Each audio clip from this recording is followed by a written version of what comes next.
Hello again, and welcome back to the Slow Flowers Podcast with Deborah Prinzing, episode 549.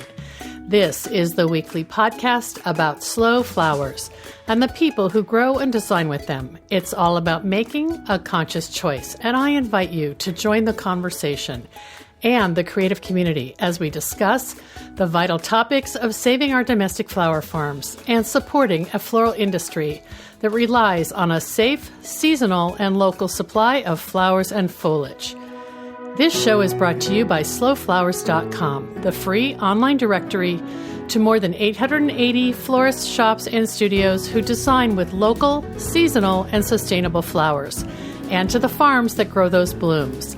It's the conscious choice for buying and sending flowers. And thank you to our lead sponsor, returning for 2022, Farm Girl Flowers. Farm Girl Flowers delivers iconic burlap wrap bouquets and lush, abundant arrangements to customers across the U.S., supporting U.S. flower farms by purchasing more than $10 million of U.S.-grown fresh and seasonal flowers and foliage annually. Discover more at farmgirlflowers.com. Our next sponsor thanks goes to the Seattle Wholesale Growers Market, a farmer-owned cooperative committed to providing the very best the Pacific Northwest has to offer in cut flowers, foliage, and plants. The Growers Market's mission is to foster a vibrant marketplace that sustains local flower farms and provides top-quality products and services to the local floral industry. Visit them at seattlewholesalegrowersmarket.com. Today's guests, Shannon and Judd Allen, are first-generation farmers who grow specialty cut flowers in Uniontown, Ohio, serving the Canton and Akron communities. A few weeks ago, Shannon reached out via email to let me know that John Deere, the tractor company based in Moline, Illinois, had filmed and produced several videos about their small farm and their flowers. The campaign is out now. Perhaps you've watched it. It's called How to Make the Most of Your Land. The series features everyday gardeners and growers who use John Deere's USA-made tractors, mowers, and other equipment. What a sense of pride I felt watching the video clips that Shannon and Judd shared. Lately, I've been seeing the extended commercial on national television, which features Bloom Hill Farm and several other passionate growers and gardeners. I asked the Allens to join me for a conversation about Bloom Hill Farm and to introduce their story to our Slow Flowers community. Let's jump right in and meet them, learn more about Bloom Hill Farm and how their goals and dreams for building a family-owned floral enterprise on their own terms is thriving. Oh, and you'll want to listen for Shannon's secret tip on social media tagging. You'll hear the audio from their John Deere commercials at the beginning and end of this episode. You'll want to visit slowflowerspodcast.com for episode 549 to watch the replay video of today's interview, as well as find photos and links about Bloom Hill Farm. Let's jump right in and get started.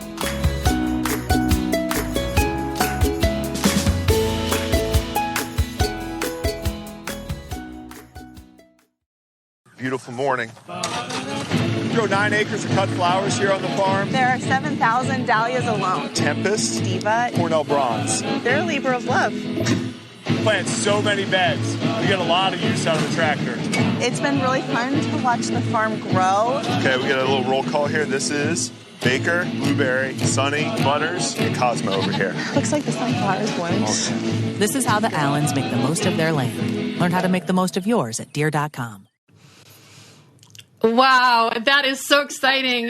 We are here with the stars of the John Deere commercial, Slow Flowers members and Ohio-based farmers Judd and Shannon Allen of Bloom Hill Farm. Good morning. How are you? Good morning. Good morning. Thanks so much for having us on. We really appreciate it. It's still completely surreal to watch those videos. So it's a lot of fun. Oh, I bet. I mean, they run it for 30 seconds and it probably took a whole day to produce, but you make it look effortless. Yes, well, 2 very long days. Okay. Great. So we're gonna meet you both and hear about your farm and about this cool project. First of all, Shannon, thanks for reaching out to me and sharing the video. Yeah, I think the subject line was like local flowers, are famous or something like that. So please introduce yourselves and tell us a little bit about Bloom Hill Farm and where you're located. Yeah, absolutely. Bloom Hill Farm. We're in Uniontown, Ohio, which is like Northeast Ohio area, and we're about an hour or so south of Cleveland, in the Akron Canton area. So our farm has grown over the past. This will be our sixth growing season, and it's been really fun. It's been a whirlwind growing it. It's been really like one of like the biggest blessings that we've had has been able to grow this tiny little thing into something a lot bigger. So we grow on right now. Currently, we grow on.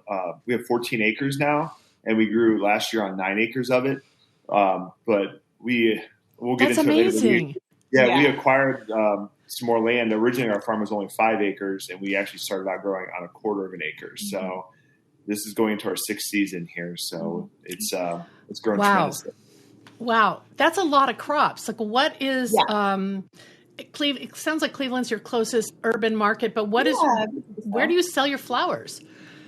So, we have a really great local following. Like, our customers are amazing. So right now we're primarily focused in Northeast Ohio, which is like Akron and Canton. Our farm, we have 4 high tunnels that are unheated. So generally our season runs about mid-March through November. And then we do have a Christmas, we do a lot of Christmas stuff that helps us keep our employees through the winter and stuff like that. So it's been really fun to have that. So we're getting ready to see tulips here in a couple weeks in our high tunnels, which is crazy. We used to say we like take the off season off, but we really don't anymore, which is really fun. Wow. Well, that's a big undertaking. So obviously you needed some equipment. Yes. And Judd, you're shown riding this John Deere tractor. I don't want to use the wrong terms. Tell me about how this came into your life. Did you already have all this farm equipment? We did not. We did not come from a farming background. Me and Shannon actually, to start at the beginning, me and Shannon actually knew each other in high school. And then we reconnected 7 years later at a big flea market here of all places. And I love it. Then we were engaged 11 months later and then married. Let's see, 11. 7 months after that, we were married. But on our first date, we both knew we wanted to have a farm, and we even talked about having a chicken coop. And we didn't know necessarily at that time it was going to be flowers, but we knew we had an interest in that.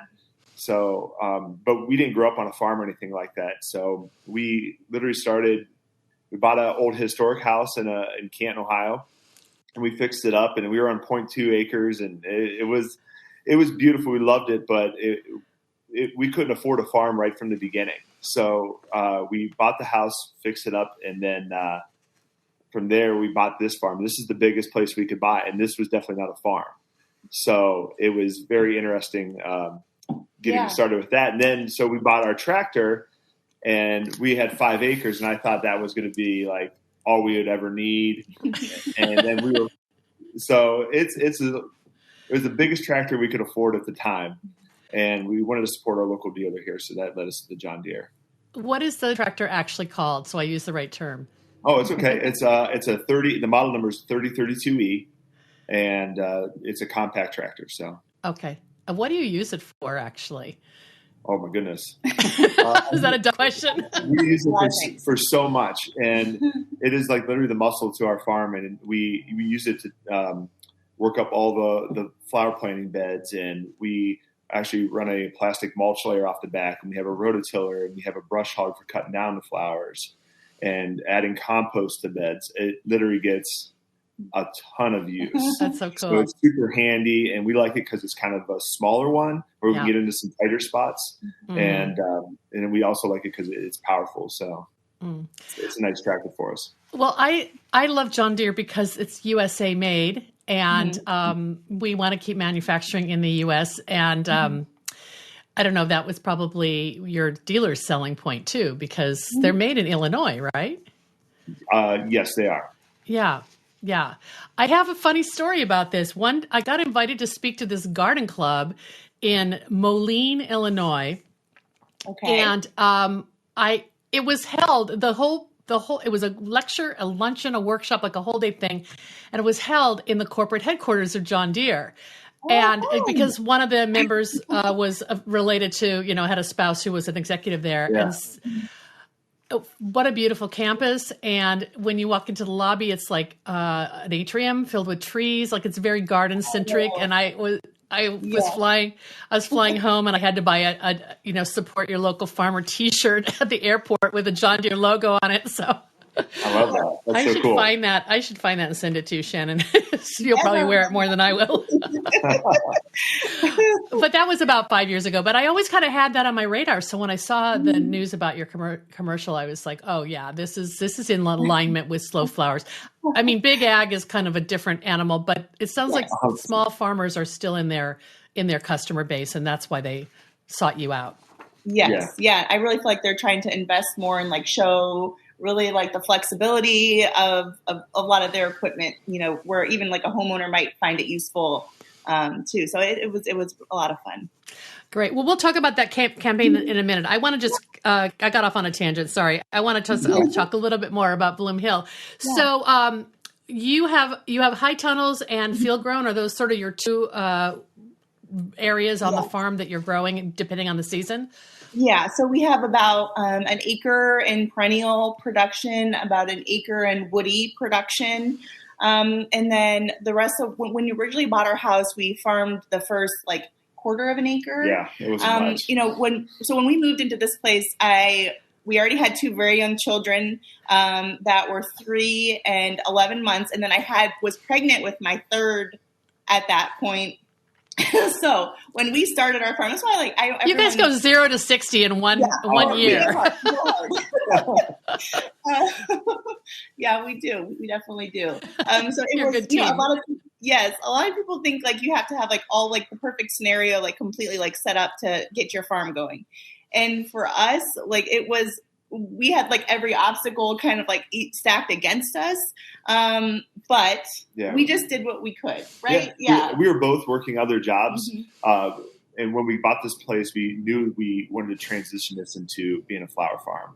We did some research on it. We thought it was something that was lacking in this area. Mm-hmm. We thought it was beautiful, and we thought it could be something profitable. Mm-hmm. So we started it out, and we were working other jobs. We had 3 kids under 3. And it was Why not? Wild. So, yes. So we started out. We were doing sunflowers, zinnias, and we did. I think we had 400 dahlias our first year, and we just literally advertised on Facebook and Instagram, and we literally put a tent up at our end of our driveway, and we literally had a pack and play with our kids, 2 of our kids in a pack and play. Selling flowers. So Daddy's bunching sunflowers. You guys just have fun over there. Yeah. We got like a high powered baby monitor, and at night we would put our headlamps on after everybody went to sleep, and we would take the baby monitor up there and we would cut flowers. So it's, we burned the midnight oil for many, many, many years. It took a lot of hard work. It was a lot of fun. We did have a lot of fun with it. There were moments that were like, what are we doing? You know what? Our customers, though, they have always supported us. They've always wanted more. And I think, like, if I had to say one of the main reasons why our farm has really done so well in this area is because we've really listened to our customers. Like, wow, like they really loved Lysianthus. Every year we just added one more specialty crop that was something that would be new and different to them. And it has really just like snowballed from there. And it's hard to have other jobs while you're doing a farm, but it allowed us to invest the money that the farm was making in the infrastructure because we didn't, move into a farm. Yeah. So the property was a house and an extra single car garage, which the previous owners actually did dog grooming on the back. So they had this framed out area in the back, and it was 11 by 15 by 7 foot tall. And so we turned the dog grooming area into a walk-in cooler. Brilliant. So, and there was already water and electricity out there, right? Yes.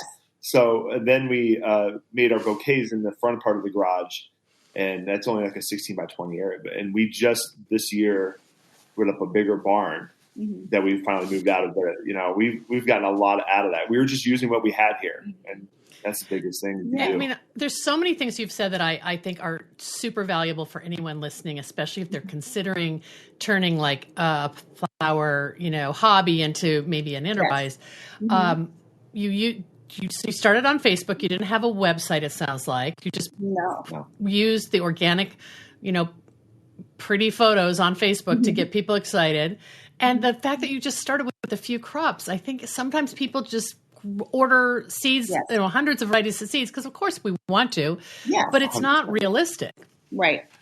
And we were just doing what we could do, we didn't have a farming background. So we were really like, everything we learned is like, we like to say, like, it was the school of hard knocks. We messed stuff up, and then we knew how to do it better, and a lot of research, and the ASCFG and other farmers and all of the other people that pour into you, which has been really wonderful, so, and it's been really nice to grow the farm, and just little by little, we just kept learning. So it's step by step, Wow, that's great. The other thing I picked on, I think is really valuable advice, is adding one specialty crop a year. So you're kind of expanding, but in a manageable way. Like, what's going to be your crop for 2022 that you're going to experiment with? Well, I think mums. We're really that makes trying sense. To push. Yes, we're trying to push. We tried a small amount of mums a couple years ago, and they were beautiful. And then we just needed the high tunnel space for other things, and it got pushed to the back burner. And now, like, we have this customer base who wants more and more from us. So it's like, once the field stuff for them, they're like, okay, that's great, but wait, what else do you have? So it's like, we'd love to hit Thanksgiving with mums. So we're trialing like some like beautiful heirloom ones, some kind of standard ones, and our high tunnel, now that we have some extra high tunnel space. So I would say we're going to have like a little bit of a mum focus this year. Yes. And that'll kind of get you into the fall more too. It'll extend the season. Yes. Yep.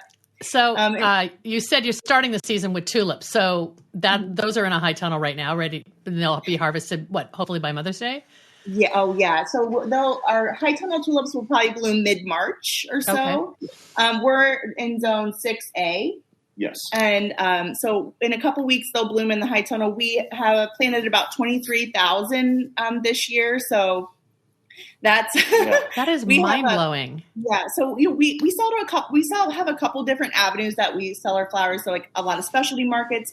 We have, when we first started, Judd put up an honor system flower stand at the end of our road. We literally thought we would, if we made like $100 a month off it, like we would be thrilled. And it has turned into this, it has like a cult following. Yes. It really does. Like, there's like people, they just love coming to the stand. Yeah. And it's something we've kind of like evolved over time. The stand has stayed the same, but we always try to like just up the experience, up the flowers. We don't make any money off of them per se, but we have goats. We have 6 Nigerian dwarfs. I saw them in your video. Tell me about the goats. So you pull into our stand and the goats are there, and the goats never met a stranger. So they love that. So a lot of times moms will come here and they'll bring their kids as a little, like, almost like a bribery. Hey, if you're good, we'll go see the Bloom Hill goats. And mom gets herself a bouquet, one for her friend. Yeah. And it's just like really evolved into something neat. But the stand's been wonderful. And people, a lot of times, sometimes you see all the bad going on in the world, but our stand has just made us 100% just like the faith in humanity, and just like people want to do good, in our opinion. And we've honestly never had an issue with the flower stand at all. You mean like on the honor system? It's 100% honor system. Yeah, because we had a lot of people tell us that it would not work.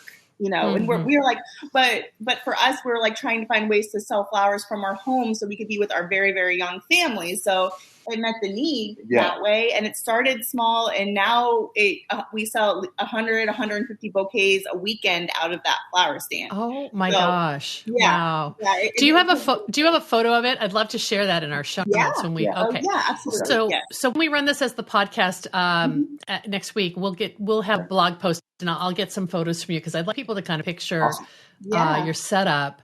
And of course you can't staff it, because you're trying to farm and parent. Yes. So and you don't want to pay someone. So what hours do you have it open? Is it just a weekend thing? Yeah. So last year we ran it Thursday through Sunday. Yes. We're changing that a little bit this year, because we would love to have our Sundays just for our family. Yeah. I mean, I think the Sundays were great, except for like, you know, we just wanted to be with our kids without like having to worry about stocking it all the time. So now we're kind of renovating that second garage to be more of like a retail space for us this year. So we're not going to be like doing all the dirt work in there with, you know, people love it though. Okay. Yeah. People love seeing behind the scenes. They love walking in there and seeing, you know, buckets of flowers all through there. But like for us, it's like we want to up the customer experience. Yeah. Sure. You know, if you're coming to pick up for, you know, a wedding, you know, picking up your wedding flowers, you shouldn't have to, you know, go through this meandering trail of boxes. Yeah, or have the cat fall down from the ceiling. It's all about the Bloom Hill brand. I get it. Yeah. So do you wholesale at all, or is everything you do retail? So we're pretty much, what do we say, like 80% or so, like direct to retail sales. This year we picked up Acme grocery stores. We have a really great grocery store account on board with us this year. So like as we're scaling up the farm, that's where we're adding in that wholesale piece a little bit. And then this year I'm really looking forward to reaching out to like local designers and florists, because we're just at the point now where we can. You know, we grow enough where I feel comfortable that I can deliver. I feel like consistency and reliability is really important. And I guess I really wanted to make sure that piece was in place before I went. So what Shannon's saying is basically we had a very good problem. Our problem has always been we haven't been able to keep up with demand locally. And it is a blessing. We're so grateful for that. But, you know, problems are problems. So now we feel like we're growing enough of things that we can offer them to florists consistently and also meet our customers' demands. But Shannon, you also design weddings, right? Yeah. You have a farmer florist thing going on. Yeah. Oh, yeah. Yes, for sure. Or do you do it too, Judd? Are you a designer too? I am not the designer on the farm. He will definitely bunch some dahlias. I will do some bunch some flowers as needed, but you don't want me to do any wedding flowers. You know, we found like a really cool niche, you know, in the market with our flowers. We try and have 100% of our flowers being used in a lot of the wedding designs. We do some select full service clients a year, but really like our special niche are like brides who like want to have beautiful flowers at their wedding, but aren't having like ballroom weddings, you know, where it looks like the huge. I mean, I still do some elevated arrangements, but it's like a lot of like backyard weddings, and COVID has really like brought like the smaller weddings home a little bit. And our business really thrived with that. And people, I mean, we have a lot of a la carte stuff where we do like all the wearables, centerpieces, and they just come pick it up the morning of. And for us and our family, that's really the ideal niche in the wedding world. Yeah. But at least you have great examples of your designs to kind of help florists see, that this is a couture product. This is like a Lizzie Ann. Like, why wouldn't they want that? You know, and or your dahlias. Yes, and we've had a couple weddings where we had to order like a few like roses and stuff in if the bride like had to have them. And I just really, as you get more comfortable in your experience and more confident in your flowers, you really realize like the stuff that's grown here is just amazing compared to what a traditional florist has to work with. And it's no knock on them or anything, but our flowers really like make my job so easy. That's your competitive edge. And hopefully florists will respect that you're staying in your lane, not trying to compete with them, but you want to help them meet that need too. Yeah.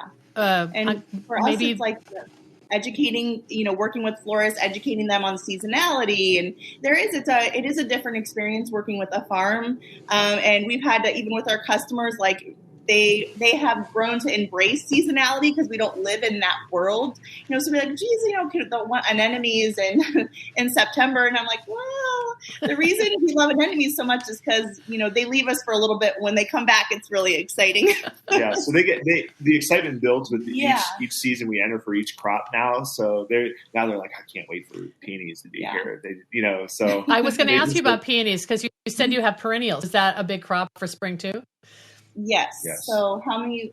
Right now we have 400 that we're cutting off of, and we have another 700 that next year we'll be cutting off of. So that we have 1,100 peonies on the farm here. Oh my gosh. They're great. They're such a great flower. And for us, it was kind of like an investment crop. So, and it really is an investment crop because we don't cut off of it for 3 years. So I can't wait to cut off that new batch next year. So 2023, so 2023, you'll have like a bumper crop then. Yeah, we'll be cutting peonies around the clock. I don't, they're just sensitive that way. How old are the little ones now? Can they help at all, or are they still kind of just playing on the farm? Well, they help in their own ways. They ride on the tractor with Dad. They love going on gator rides. Yes. Our son's 9 and our girls are 7 and 6, and he likes going and using the gator every once in a while. So they're like farm ambassadors. So we have like maybe 2 or 3 times a year we have a kids U-Pick, and a whole bunch of kids come out. We like do a little lesson on. Obviously, they get round point scissors, so like no one's running with scissors and all that. But I mean, when you see that through a kid's eyes, I mean, it's amazing. So my kids get to be like, the ambassadors of the farm and like showing the kids around, and they really, I think, when you're little, you don't realize the blessings that you have in your life until you then once go into the real world. Yeah. And we think like one day they'll realize how cool it is when we do something like this. They'll do things like, when we're making our bouquets, they'll come get like the things like the seconds that don't meet our grade, and then you'll see them like put little bouquets together and put in water for us. Yeah. So they do sweet things like that. Yeah. So we try we don't want to push it on them, but we just show it's there, and we hope they'll. I love that. Mm-hmm. That's such a great experience, which it sounds like neither of you really had. Judd, I saw in the bio on the website you have a background in landscape design, though. Is that sort of the confidence about growing that you're bringing to the farm, or? Well, growing up, my father was a horticulture teacher at a local high school. I did not take his class, but I grew up with my dad, and doing in the summer he would do like a lot of landscape jobs. So then when he retired, me and him did a father-son together, and I just really thrived in the green industry and being outside and just seeing the flowers and the seasonality of things. So that's why when we were thinking about a farm, we were thinking about all the different things we could do, and we saw flowers, and there was this. For me, I saw like, it's going to be some work, but it's beautiful, and so it was a lot of crossover for me on that. Yeah, ornamental horticulture and landscaping. I see a lot of people making that leap. Like they already know how to grow; it's just changing the crop. And look, lettuces just simply aren't as beautiful as a field of dahlias. So that's 100% true. I don't want to offend any lettuce farmers. Lettuce is beautiful. How about Shannon? What were you originally doing in your life before you reconnected with Judd and decided to radically change everything? Yeah, well, I got my college degree here at a local college, Mount Union. It was Mount Union College. Now it's Mount Union University in Alliance. And I had a communications degree, and I was doing some basically project management work in a corporate job. Mm-hmm. And it was fine. Yeah. It was good. And I think Judd and I have always connected on, when you're looking for a significant other, like you always hope you connect and like that you have the same dreams for life, and I really feel like we had that. And it was really nice to be able to go do that with somebody and who was equally as excited. Like I wasn't dragging him along on any of it. So you're very fortunate because it's either going to make the marriage solid or break it up. And you've survived this long. I feel great confidence for your future. Thank you. It's going to be a challenge working with your spouse, and we have figured it out over time. And now that our quality of life is a little bit more balanced of adding some employees, it has really helped a lot of that too. Yeah, the season of change with kids. The kids are getting, a little bit older, and it's not as much diaper changing. And, the role as a parent changes, and with having the employees here more now, we can stop. We don't have to be out there with headlamps, which is always a plus. Yeah, that's crazy. But I guess every time you have a bad day, you think, I'm not out there with headlamps. We've got this far. Are you both? Are you able to support yourself with the farm, or do one of you still have an off-farm job? Yeah, so I am going to be. I'm so excited that this will be my first year. 99% dedicated to the farm. I'm still doing a few things, consulting type stuff for my other job. But I am so excited to watch myself grow here, and really be here every day. I can't wait to see, the impact that I have. And I'm really excited, to be here. We have such a great, we have great employees and everything too. So, and Judd, he still works a part-time job. Yeah. So, touching on what Shannon was saying about herself is we are very fortunate that our farm has grown to the point where Shannon's presence here is 100% needed. So we are so excited for her to be here. But I also work part-time at UPS, and I go in early in the morning, like 3:00 in the morning. But for us, it's the insurance aspect for our farm. Yeah. So we thank get you for being thank you for being honest about that. I think that this is what a lot of couples and families struggle with. It's like, how do you sustain this? Because it is a lifestyle-based business as well. The UPS connection is awesome because when you decide to launch your national shipping program, you got it down, right? Yes. But even for me, the goal is to get to the point where we can pay for our own insurance. And that is a goal. And we're hoping within the next year or so that will be a reality. And just basically, we want to look at the insurance cost, unfortunate as it is basically like, paying taxes. And it's just part of the cost of living your dream and doing what you love. Yes. Wow.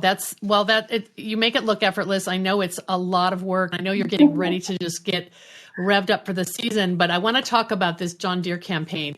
How did this all come together? Because they just launched it like first quarter, like last month or something, right? Yes. In October, well, actually it all started like in the middle of the summer last year. Yeah. They hired a casting agency and we love like our gator. So we use our gator a lot for like flower pictures and we always tag them and never really heard anything, Wait. This is important. So you've been tagging them whenever the tractor shows up on Instagram or whatever. Yeah. Our tractor or our gator, we always put like hashtag John, hashtag or at John Deere. Yes. And honestly, humbly, it's been crickets, and they never even liked it, so we're like, okay, but we're going to keep doing it. Yeah. And wow. So, I mean, what we think happened was that the casting agency searched through hashtags and tags for John Deere of people out there using their equipment. And then we had a casting call where we basically through FaceTime or Zoom, like kind of walked around the farm and talked about our lives and the farm and how it's grown. And they were really interested in us and the farm, but they were really interested in our story, which was fun. And we, hadn't heard anything. We're like, okay, well, we didn't know. We originally thought we were being scammed. We should be real. Like you're waiting for them to ask you for your credit card or something. Yeah. Well, when we got done with that interview, like the next thing was they obviously they wanted to do like a background check, so we had to give them our socials. And then after that, we didn't hear from them for like 2 weeks. I was like, man, these hackers are getting pretty sophisticated. Oh my gosh. And then, they're like, okay, you were selected. There was some other people selected too. And they came out for like a pre-site visit. And we got to meet the director. The director was from Toronto. I mean, people were like come from all over, and they got to see the farm, and they created kind of like a storyboard from there. And then it was right at the end of our season, so we were like, there were so many prayers said for no frost before these people came. Because if there'd been a frost, you would have been canceled on probably, right? It was the second week in October, which for us is like the frost could come at any point. Yeah, they came out for the prelim. I think it was like October 1st, I think it was. And it was like, even that day, some of the shots are in some of the videos. Yeah. We had like stocking hats on. It was like 40 degrees. I was like, oh my goodness. But they came out October 7th and 8th. And that's when they did all the shooting here. That's awesome. That's amazing. We had nice weather, so that was weird. Yeah. You had what? We had very nice weather. Yeah, good for that. Good for you. Even though at night it was probably getting down to like the high 30s or something, right? Yes. Yes. It was great.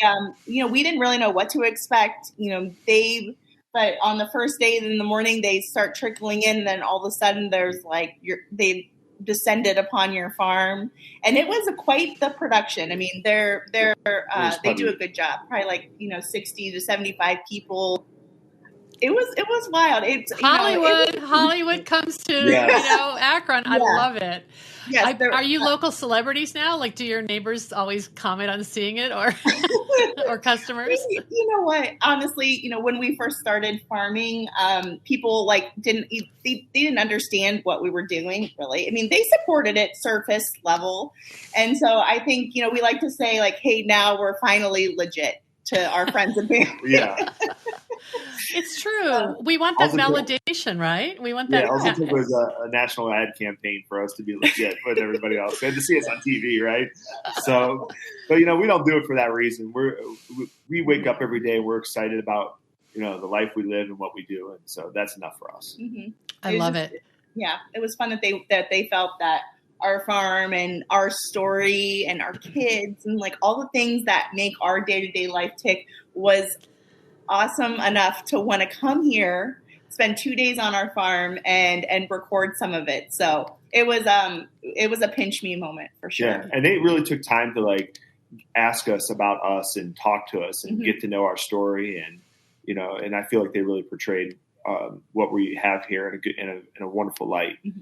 So it was exciting for us. You really are. You really do think the best of people, Judd. I really love your spirit. And you obviously you gave away your social security number and they didn't scam you. So I'm so glad. I was sweating a little bit. We were about 2 weeks out and I didn't hear anything. So then they told us we were selected. So I was like, whew, that's good. Before we started recording, I thought you said something really interesting, and I'd love to just revisit this. And that is just the fact that flower farming for so long has sort of been ignored by agriculture, and that you sort of were surprised that a company that was obviously well into the food production side of farming thought you guys were cool. Mm-hmm. Yeah, so we were super excited that we felt like we could represent the flower farmers out there, because even us, like we feel like we're a good sized flower farm at this point.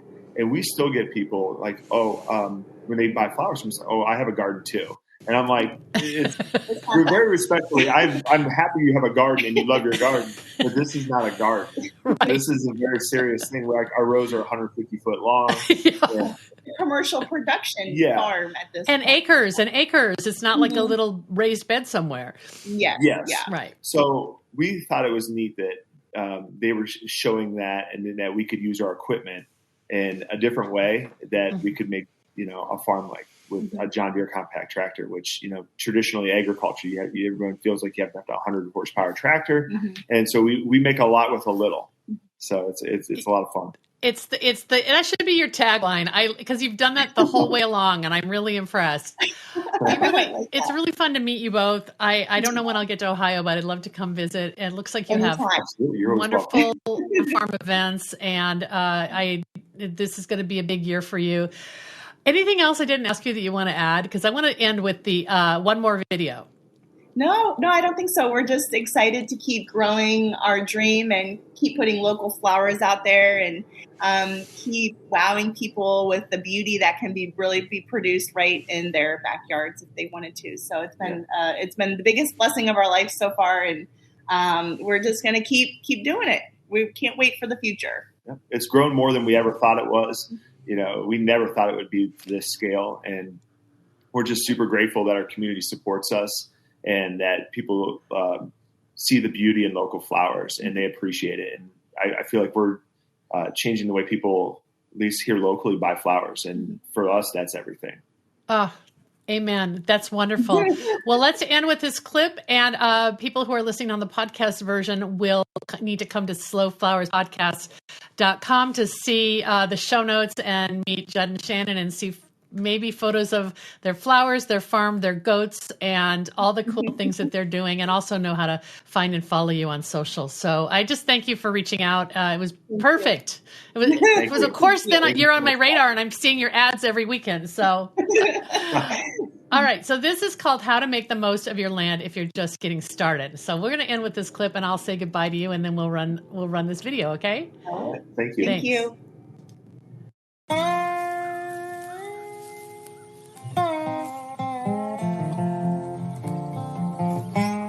My advice for first-time farmers would be just to discover what suits you and your soil and growing conditions. Just because somebody else likes growing sunflowers doesn't mean you will like that. Learning is such an important part of farming. Finding that sweet spot where you can manage your farmland and learn and grow is just a really important thing. You know, you want to grow enough where you have quantity, but at the same time, you also want to figure out what you like. There's an association of specialty cut flower growers that we became a part of, which has been a really big source of information, and we have drawn so much inspiration from other flower farmers. So one of our favorite implements on the farm is our John Deere rotary tiller. We use it for terminating our cover crop, prepping beds for planting. It's something that gets a lot of use on the farm because we're constantly planting throughout the year. The biggest dream for our farm is to continue being an important part of our community. It's more than flowers. It truly is.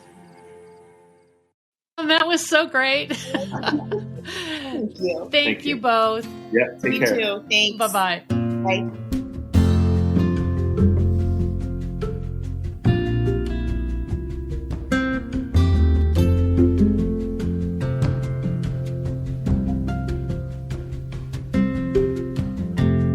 What an uplifting story that simply put a big smile on my face. Congratulations to Shannon and Judd. What a fabulous way to put flower farming on the map for more people. Our next sponsor thanks goes to Longfield Gardens, which provides home gardeners with high-quality flower bulbs and perennials. Their online store offers plants for every region and every season, from tulips and daffodils to dahlias, caladiums, and amaryllis. Check out the full catalog at Longfield Gardens. That's longfield-gardens.com. We've got much more news to share about all of our Slow Flowers activities. Also, in today's show notes, you can find the link to our mid-March Slow Flowers Summit newsletter, which includes a beautiful profile of one of our speakers, Frances Palmer, the ceramic artist, and includes details about a post-summit optional tour of New York's Flower District led by Molly Culver of Molly Oliver Flowers. You'll also find the link to our Spring Bloom imprint newsletter with all kinds of stories and events celebrating our floral lifestyle books and authors. You can also find the subscribe buttons for those newsletters in our show notes, so sign up. Our final thanks goes to Johnny's Selected Seeds, an employee-owned company that provides our industry with the best flower, herb, and vegetable seeds, supplied to farms, large and small, and even to backyard cutting gardens like mine.